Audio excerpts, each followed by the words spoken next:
नमस्कार नमस्कार नमस्कार। मेरा नाम है राजीव कुमार बजाज JNRKB और मैं हूं इस वक्त एडवोकेट प्रदीप नाम्बियार जी के साथ। प्रदीप जी नमस्कार। नमस्कार सर, नमस्कार। आप सब लोगों को नेशन नाउ की तरफ से जय हिंद, जय महाराष्ट्र, जय भवानी, जय शिवाजी, वंदे मातरम। वंदे मातरम। हर हर महादेव, हर हर महादेव, जय सिया राम, जय श्री राम।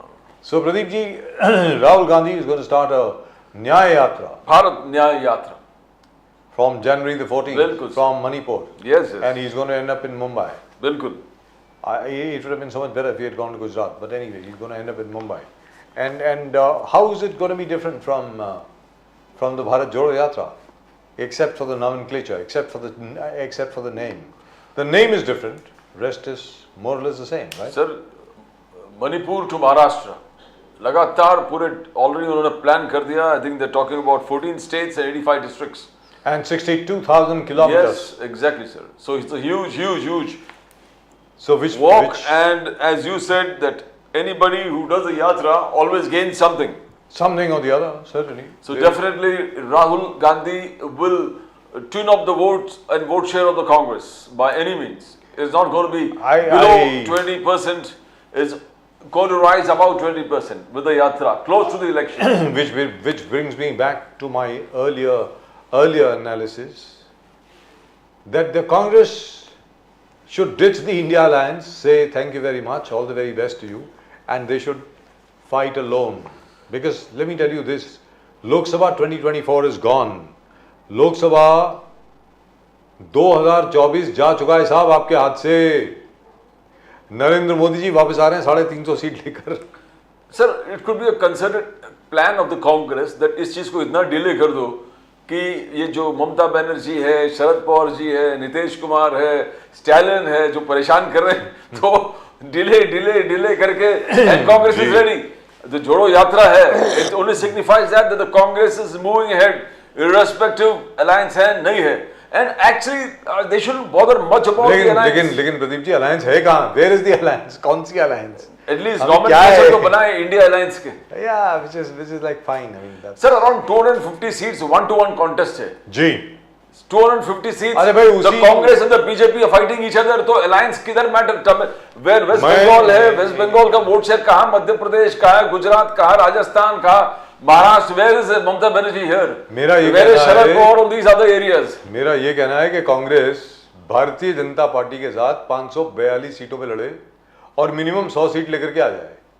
वही कांग्रेस के लिए बहुत बड़ी अचीवमेंट होगी, बहुत बड़ी उपलब्धि होगी भाई साहब, बहुत बड़ी सफलता होगी कांग्रेस के लिए। क्योंकि इंडिया अलायंस के साथ जाओगे, that is the best thing that will happen to the BJP. 25 seat आ जाएंगी आपकी। It will go down to 25 seats. In any event, let's talk to Abhishek Mishra ji, our old friend from the Bharatiya Janata Party, man about town. He's being photographed every day with all the industrialists, with all the leaders of the BJP and everybody else. Most favored BJP personality in That's all right. social functions. And very handsome looking young man. Abhishek Mishra ji, namaskar. नमस्कार। How are you, sir? How are you? हर हर महादेव, जय सिया राम। हर हर महादेव, हर हर महादेव। अरे sir कमाल है। मैं आपको एक चीज बताऊं, ये कन्फेशन है मेरी तरफ से, एक कन्फेशन है। देखिए साहब, जो पहली विश्व हिंदू परिषद की फिल्म बनी प्राण जाऊ पर वचन न जाऊ, वो हमारे जॉय सेबेस्टियन साहब ने बनाई थी डॉक्टर जेके जैन के लिए। उसमें आवाज मेरी है, स्क्रिप्ट मेरा है और शूटिंग भी मेरी है। मैं बता दूं आपको, I was the editor of Surya magazine at that time and director of production Jain studios. Dr. Jain Saab, of course, was from the RSS and then later on in the BJP. He later on became a member of parliament also with the BJP. पिछले साल, इसी साल in fact वो चले गए, heart attack हो गया उनको, चले गए बेचारे। लेकिन मैं आपको एक चीज बताऊं, जब हम लोग ये फिल्म भी बना रहे थे, 1990 की बात है, मैं आपको बता दूं, किसी को असल में विश्वास नहीं था कि राम मंदिर असल में बनने वाला है। और आज भी I have to pinch myself to say, यार असल में हो रहा है, इनॉग्रेशन हो रहा है, 22 जनवरी को होने वाला है।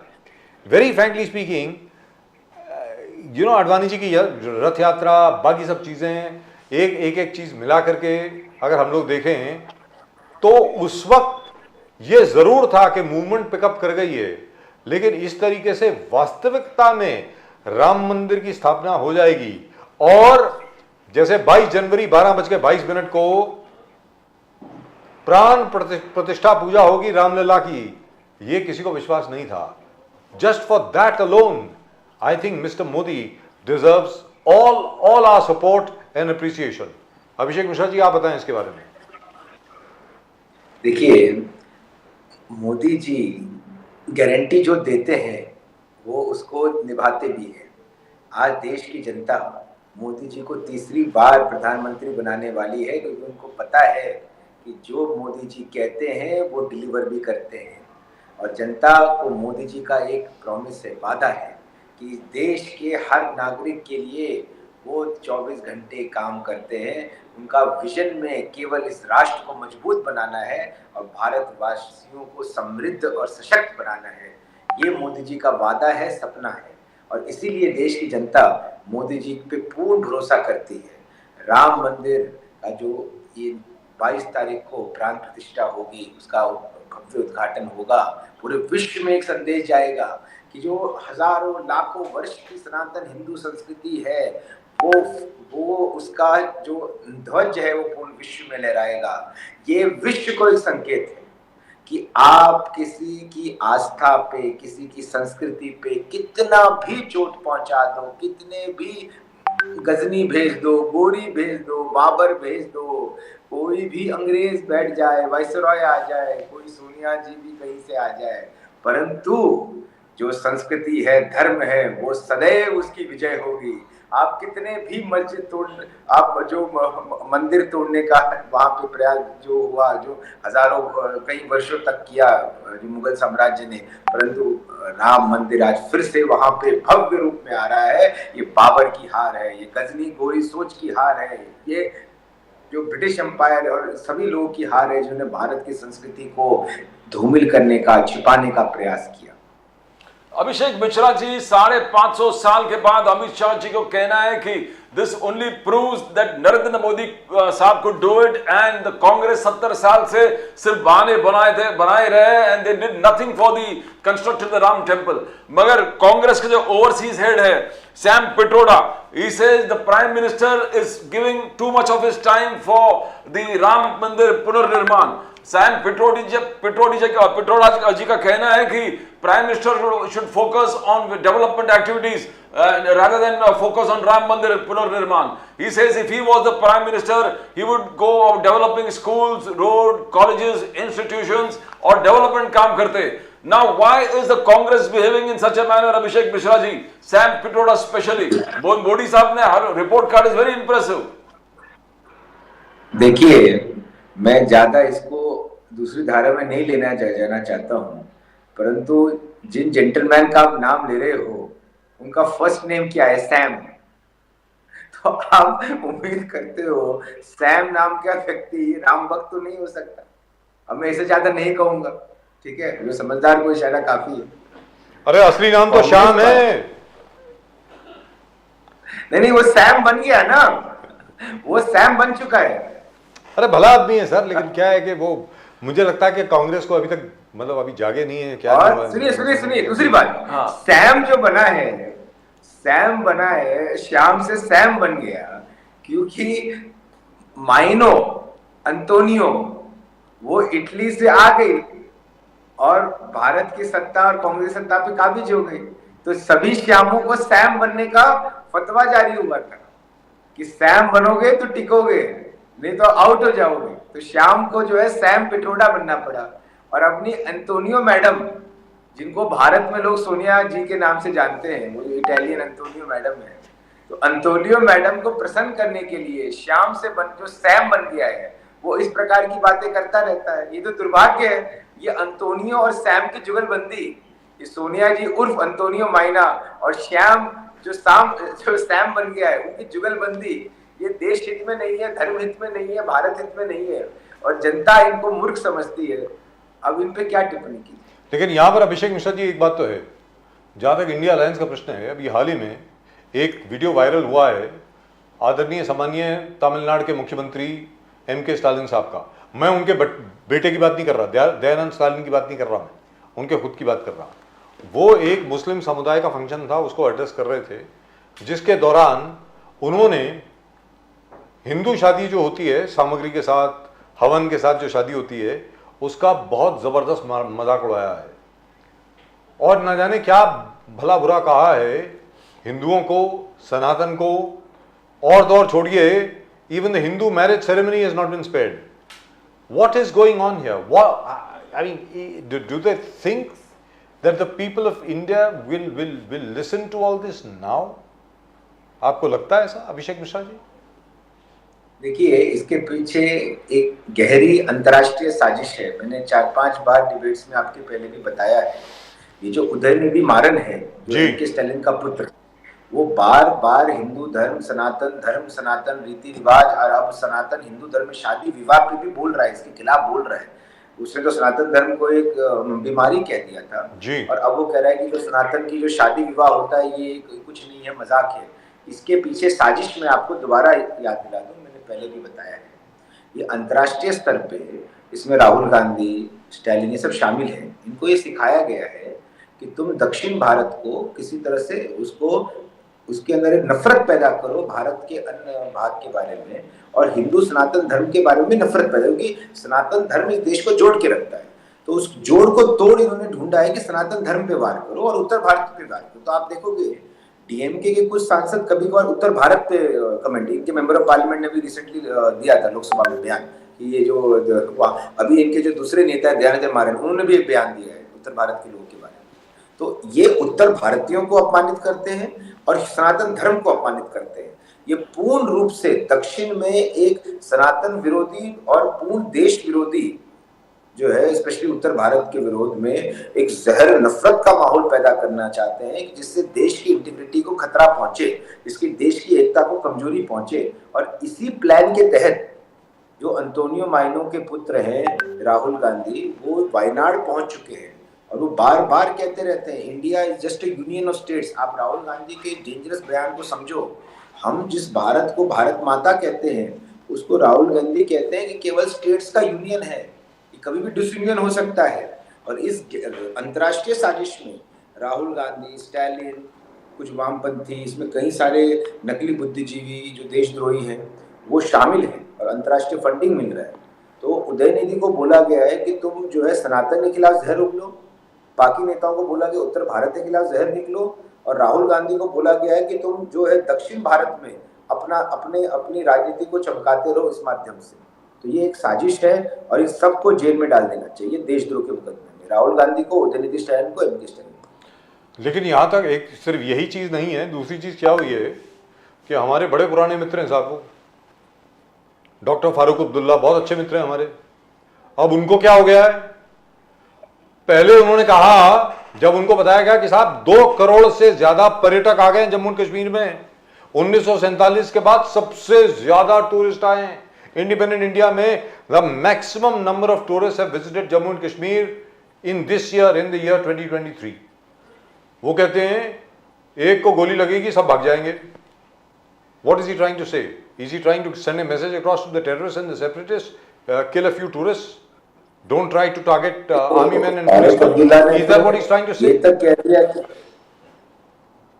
फारूक अब्दुल्ला ने तो ये तक कह दिया कि गाजा जैसी परिस्थिति जी, अगर पाकिस्तान से बात नहीं करेंगे, अगर पाकिस्तान से बात नहीं करेंगे तो फिलिस्तीन और गाजा जैसी स्थिति हो जाएगी. तो फारूक अब्दुल्ला जो है वो इस वक्त भारत से नफरत करने में, जबकि वो केंद्र मंत्री रह चुके हैं, जी रह चुके हैं, कश्मीर को गाजा से तुलना करने लग चुके हैं जी, क्योंकि वो कई बार केंद्र मंत्री और मुख्यमंत्री रहे हैं और वरिष्ठ व्यक्ति है, वृद्ध व्यक्ति है. तो मैं ज्यादा कमेंट नहीं करना चाहता, परंतु उनको सोच समझ के बयान देना चाहिए, देश की इंटीग्रिटी के लिए बयान देना चाहिए, और नहीं दे सकते हैं तो चुप रहना चाहिए. इस तरह के देशद्रोही बयान एक वरिष्ठ नेता जो भारत का केंद्र मंत्री और कई बार मुख्यमंत्री रहा है, उसको एकदम अनुचित है, गैर कानूनी है, सेडिशियस है, और इस पे उनको अब सावधानी बरतनी चाहिए. और कश्मीर और जम्मू और कश्मीर में जो शांति अब आ रही है, पत्थरबाजी घटनाएं बंद हुई है, वहाँ पे जो है टूरिज्म बढ़ रहा है, इंडस्ट्रियल ग्रोथ आ रहा है, वहाँ निवेश हो रहा है, इन सबसे नफरत करने के लिए और पैदा करने के लिए जो अब्दुल्ला ये बयान दे रहे हैं, तो उनको सावधानी, ये चेतावनी उनको जानी चाहिए कि देश की जनता इसको बर्दाश्त नहीं करेगी, ना जम्मू कश्मीर की जनता बर्दाश्त करेगी। जो विकास अब होने लगा है जम्मू कश्मीर में केंद्र सरकार के मार्गदर्शन में, उसको अब जनता चाहती है कि ये विकास होता रहे। अब फारूक अब्दुल्ला और उमर अब्दुल्ला आउटडेटेड हो चुके हैं, अब उनका कोई प्रासंगिकता नहीं है, they are not anyway now, वो उनका जो कोई बॉन्ड कनेक्शन नहीं रह गया है जनता से, वो अब आउटडेटेड हो गए, वो अब वर्तमान की राजनीति में उनकी प्रासंगिकता समाप्त हो चुकी है। अभिषेक मिश्रा जी, प्रियांक खरगे, जूनियर खरगे, मल्लिकार्जुन खरगे का लड़का जो कांग्रेस कर्नाटका, उन्होंने कहा मोदी साहब ने राम मंदिर तो बना दिया, इसे राम मंदिर तो मोदी साहब बना दिए, राम राज्य कब आएगा? हम प्रतीक्षा, अब तक 10 साल हो गए हम प्रतीक्षा कर रहे हैं कि मोदी साहब राम राज्य लाएंगे।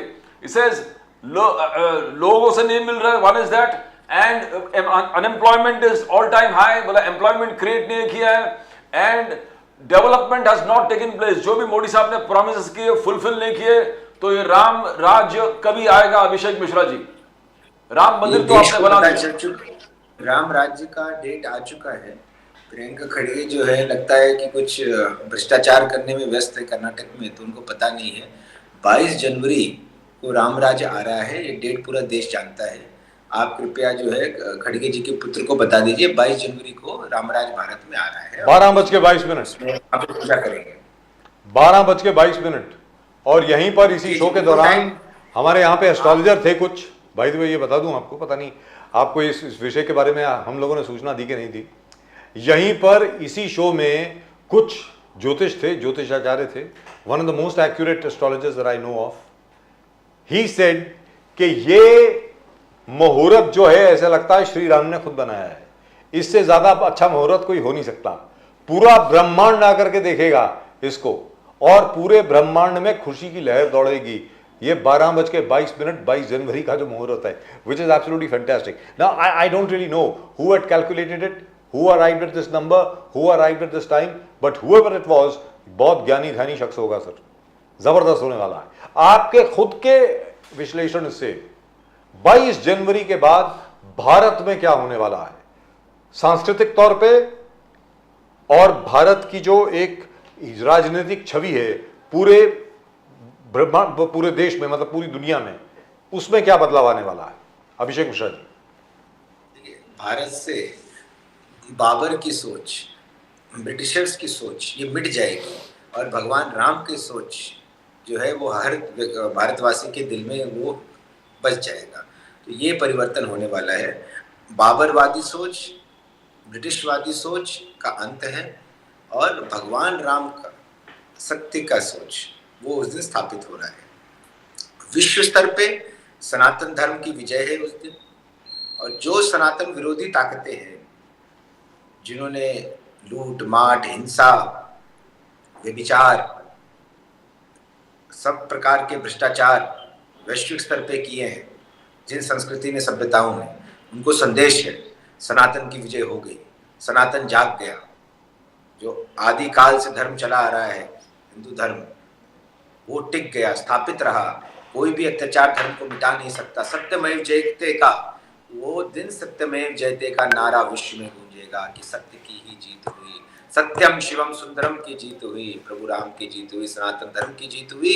कोई भी बाबर आए, कोई भी गौड़ी आए, कोई भी गजनी आए, कोई भी ब्रिटिश आए, कोई वाइसरॉय आ जाए, कोई अंतोनियो माइनो आ जाए, कुछ नहीं होगा। सिया राम मय में सब जग जानी, करो प्रणाम जोरी। क्या बात, अभिषेक मिश्रा जी, जय श्री राम जी, जय श्री राम। यू नो, आमंत्रण दिया था ममता बनर्जी को, she has refused to go, she said I will not go. CPM Sitaram Yechury ji बोले कि राम मंदिर ठीक है, they are taking the country into wrong direction. Sitaram Yechury doesn't compatible नहीं है इस चीज का कि जिस प्रकार से सत्कार हो गया, किस रामलला का प्रोग्राम ऑर्गेनाइज किया और जो लगातार कार्यक्रम हो रहा है राम मंदिर पुनर्निर्माण के लिए, he doesn't agree to that. Uddhav Thackeray ji has a problem, बोले कि हमको बुलाया नहीं। Our contribution, Bala Saheb Thackeray ji's contribution towards Ram Mandir along with Lal Krishna Advani, Murli Manohar Joshi, the whole world knows. And Bala Saheb Thackeray जी का कुछ ज्यादा महत्व नहीं दिखा यहाँ पर। तो how do you see, एक के बाद एक जो इंडिया अलायंस के लोग हैं जवाब उल्टा कहना और बॉयकॉट करना? देखिए क्या है, जहाँ तक ममता बनर्जी की बात है, तो उसमें प्रभु जिसको बुलाएंगे नहीं वो प्रभु के दरबार पहुंच नहीं सकता। और हनुमान चालीसा में एक बहुत अच्छा लाइन है, भूत पिशाच निकट नहीं आवे, महावीर जब नाम सुने। तो अब जिसको समझदार है वो समझ जाएगा किसी का नाम नहीं लूंगा, तो इसलिए वो लोग खुद ही नहीं आ रहे। ठीक है, क्योंकि निकट नहीं आवे, निकट नहीं आ सकते। ठीक है। हाँ, अरे लेकिन वो तो हमारे सीपीआईएम के जो मित्र हैं, आदरणीय सम्मानीय सीताराम येचुरी जी, उनके तो नाम में ही सीताराम है, उनको क्या हो गया है? सीपीआईएम का विषय, हाँ बता रहा हूँ, सीपीआईएम का ये विषय है कम्युनिस्ट पार्टी का, कि कल उन्होंने माओ, चाइना के जो तानाशाह थे, जो धर्म को नहीं मानते थे और हिंसा के दम पे सत्ता पाना जिनका एक सिद्धांत है, कम्युनिस्ट पार्टी के जो नेता थे चाइना के, उनके जन्म क्या, वो एक कल अपना ट्विटर पे गाथा लिख रहे थे कि the great man, great revolutionary of China, who has revolutionised China, help the Chinese people. तो कम्युनिस्ट पार्टी ऑफ इंडिया जो है वो माओ को ही अपना देवता मानती है, तो वो राम जी के रास्ते पे नहीं चल सकती। कम्युनिस्ट पार्टी ऑफ इंडिया बंदूक, जो माओ ने कहा था ना, बंदूक के दम पे सत्ता आती है, तो उसको power flows through the barrel of a gun, barrel of the gun, that's right, that's what he said. Statement था। और जो माओ कहता था मैं धर्म को नहीं मानता, मैं केवल सत्ता को मानता हूँ, तो कम्युनिस्ट पार्टी ऑफ इंडिया देशद्रोही, धर्म विरोधी, भगवान राम विरोधी, माओ भक्त है। ये माओ की भक्ति करते हैं, ये प्रभु राम की भक्ति नहीं कर सकते, इसलिए नहीं। हाँ, मान लीजिए कल माओ का कोई उद्घाटन होगा, माओ का कोई मूर्ति का चाइना में, सारे नेता पहुंच जाएंगे बीजिंग, ये कम्युनिस्ट वाले। But it's very, very strange. It's really and truly sad. What is really happening at the moment? Rightfully speaking, it should have been a moment of unity for the entire country. देखिए साहब, श्री राम सबके हैं, मतलब हर एक के हैं, पूरे ब्रह्मांड के हैं, पूरी दुनिया के। और यहीं पर अगर कुछ राजनीतिक दल उसको लेकर के इसके ऊपर राजनीतिक करें और कहें कि हम लोग इसका बहिष्कार कर रहे हैं, तो मुझे ऐसा लग रहा है वो खुद का बहिष्कार कर रहे हैं, वेरी फ्रैंकली स्पीकिंग। लेकिन सर ये बताएं अभिषेक मिश्रा जी, अभी वो एबीपी न्यूज सी वोटर का कुछ सर्वे आया कल, जिसमें महाराष्ट्र के बारे में ये कहा गया है कि एमवीए, जो एमबीए है, उसकी सीटें जो ट्रिपल इंजन सरकार हैं उससे ज्यादा आएंगी लोकसभा 2024 में। इसके बारे में कुछ कहना चाहेंगे आप?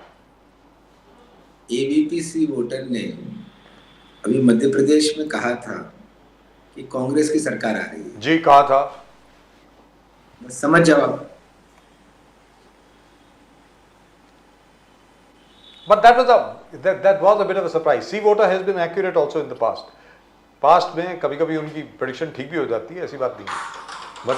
But here they say that in all likelihood they will, the MBA earlier, if you remember 6 months ago when their first survey had come, they had predicted that the MBA would get about 32 seats out of how many are there? 48, right? 48 in Maharashtra. Now they say they will get about 29. तो 3 शायद कम हुई हैं। Do you think there's anything to be, there's something to worry about as far as the BJP is concerned in Maharashtra, Abhishek Mishra ji?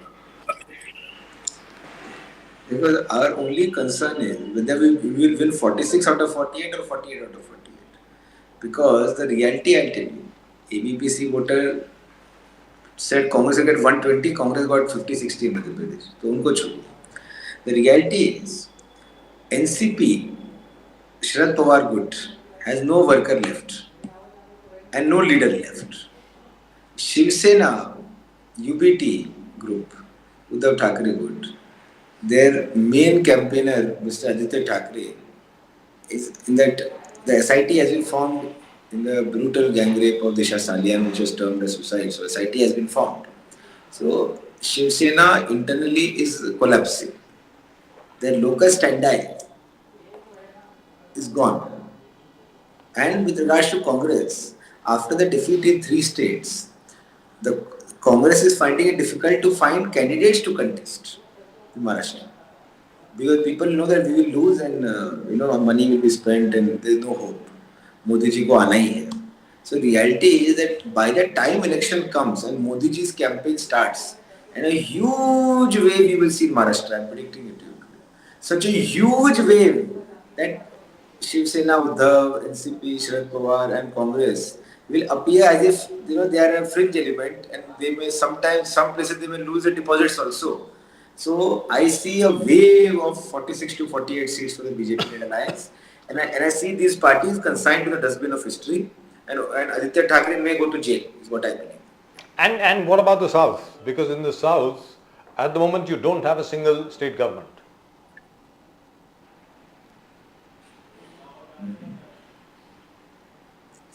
No, so what did it imply? That implies what are you going to be perspective- doing? Are you changing your strategy a little bit in terms of the southern Right. states? In Karnataka, Andhra Pradesh, Telangana, Tamil Nadu and Kerala, the BJP does not have a state government. Then I see the BJP, you have to remember, they are organization-based party. Our organization keeps growing, keeps getting strong, and then a day we reach the break-even point, and we form government. So in all the 5 states of the south, organizationally we are strong, and hence we are very confident that at the right time we will get governments in the south states. And at the moment, the news from Kerala is that there is a possibility that the BJP might actually win a few seats. Up till now, you have not won any. It's been a very long time. The organization in Kerala has been very, very strong. Especially the RSS has been very, very strong. Pradeep ji himself originally is from Kerala. As he keeps seeing that the only force which is fighting all the other guys is the RSS. And now, of course, the BJP. But somehow or the other, you have not managed to win any seats there. Do you think that will change now? Yes. We are going towards the point of converting support into votes and enough votes to convert into seats. Pradeep ji. 20 million subscribers. Prime Minister Narendra Modi. 20 million subscribers. 200 million. Sorry. No, sir. Time out. 200 million. 200 million. That is 2 crore subscribers. 2 crores. 2 crore subscriber है 2 sir. crore subscribers. 2 crore subscriber है. 2 20 million will just be 2 crores. 2 It will crores. just be 2 lakhs. 20 lakhs. 2 crores subscribers. Prime Minister Modi talks about his formidable leadership and his acceptability, not only in this country but across the world. You have few leaders across the world who can touch what Prime Minister Modi, the popularity that he has got. And the third term, which by all terms is going to be a short birth, Prime Minister Modi will be also breaking Pandit Jawaharlal Nehru's mark of 3 times consecutively. Now, this speaks about leadership, Abhishek Mishra ji. This speaks about a vision that he has for his people. And as he says, the poverty people brought about the poverty line, the Awas Yojana, the toilet Shauchalaya built. This is never seen, unprecedented in Indian history, democratic history. How do you evaluate? Abhishek Mishra ji. See, first one point you have not asked me about is the new yatra this Rahul Gandhi is taking. So I just want to say one line about that. Okay, then I'll come to Modi ji's YouTube. See, Rahul Gandhi's first yatra, he did Pad Yatra. Okay, now he is doing Bus Yatra. So this new yatra from Manipur to Maharashtra, 65,000 kilometers, it will be predominantly he'll travel in a vehicle, okay, for the yatra, and he'll hardly travel on foot. So from foot he has come to bus. Okay, he has understood I keep walking and people don't vote for me. BJP wins, so why to walk? So I sit in a bus, give me a nice AC bus. Okay, fine, I'll wave hands sometimes, see if any vote comes. So now after this bus yatra, okay, Pad Yatra flopped, now bus yatra. So bus yatra of Rahul Gandhi, this new yatra, when he'll wave hands and again he'll not receive any votes. There will be a new yatra from Pad Yatra to a bus yatra, and next time he will do a flight yatra where he will sit and fly out of India saying कि भैया मैं चलूं या बस में बैठूं कुछ भी करूं कोई वोट नहीं मिलता कोई मेरी सुनता नहीं. So fly yatra होगा where Rahul Gandhi will fly out of India, and we should wait for the third yatra. The first yatra flop, Pad Yatra. आज नई यात्रा राहुल गांधी अनाउंस की, that will be in the bus. और तीसरी होगी flight यात्रा, भारत से बाहर वो परमानेंटली चले जाएंगे. उस तीसरी यात्रा का मैं इंतजार कर रहा हूँ. बट यू डोंट बिलीव, आपको नहीं लगता कि भारत न्याय यात्रा जो 22 जनवरी से पहले मोदी जी के प्राण प्रतिष्ठान करने से पहले he will embark on Bharat न्याय यात्रा starting from Manipur and ending eight Maharashtra. He is going to cover 14 states, 85 districts, and probably 62,000 kilometers. You don't think he's going to achieve anything from that, Abhishek Mishra ji? नहीं, ये भारत न्याय यात्रा नहीं है। ये Rahul Gandhi Congress party से न्याय मांग रहा है कि भाई मेरे को चला दिया 50,000 किलोमीटर, कुछ नहीं हुआ, तीनों स्टेट हार गए, ठीक है, कोई मेरी सुनता नहीं है, मेरा अपमान होता है, अब इतना चला दिया तो मेरे को कोई न्याय दे दो। तो उन्होंने कहा कि ठीक है, आपको बस में बिठा के इस बार घुमाएंगे थोड़ा। वो क्या है कि देखो, हम जब बच्चे थे तो एक सर्कस होता था, सर्कस में कुछ जीव जो है अट्रैक्शन होते थे हंसी मजाक देखने के लिए, तो उसको कभी चला देते थे, कभी किसी साइकिल में बिठा देते थे। तो पहले इस आदमी को जो है कांग्रेस ने चलवाया, तो वो जोड़ना चाह रहा था कांग्रेस को खुद से, वो नहीं जुड़ी कांग्रेस पार्टी उससे, भारत से कोई मतलब नहीं है। अब वो न्याय भी मांग रहा है कांग्रेस पार्टी से कि इतना चला के क्या मिला हम लोग को, मुझे क्यों चला दिया, मेरा पाँव क्यों खराब किया। तो वो न्याय उसको मिल गया कि बस में बिठा दिया। तो वो ये न्याय यात्रा राहुल गांधी को कांग्रेस पार्टी न्याय दे रही है कि तू चल के कुछ नहीं कर पाया, बस में बैठ के देख लेते हैं। और आखिरी यात्रा होगी फ्लाइट यात्रा। अब ना चलूंगा, राहुल गांधी बोलेगा, ना मैं चलूंगा ना बस में बैठूंगा, मेरा टिकट दो, मैं विदेश जाके रहूंगा। Right, thank you very much, Abhishek Mishra ji. All the very best to you and very, very happy new year. Today is already the 27th. Just a couple of more days to go for the new year, for 2024. And hope to see you in Ayodhya on January the 22nd. Thank you very much. प्रणाम प्रणाम। Thank you, sir. Namaskar, Jai Shri Namaskar. Ram. Thank you. Right, that was Mr. Abhishek Mishra ji, and he has a grouse against Rahul Gandhi. Samadhyata, he doesn't want Rahul Gandhi to stay in the country. Abhishek Mishra ji शुरू से बोल रहे हैं कि राहुल गांधी भारत छोड़ो। अब क्यों बोलते हैं मुझे मालूम नहीं है, लेकिन उनको मालूम होगा। फिलहाल कांग्रेस पार्टी के जनाब, and by the way you are absolutely right, it is 20 million, not 200 million, my mistake. 20 million is equivalent to 2 crores. Pradeep ji was absolutely right. At the moment, from the Congress party,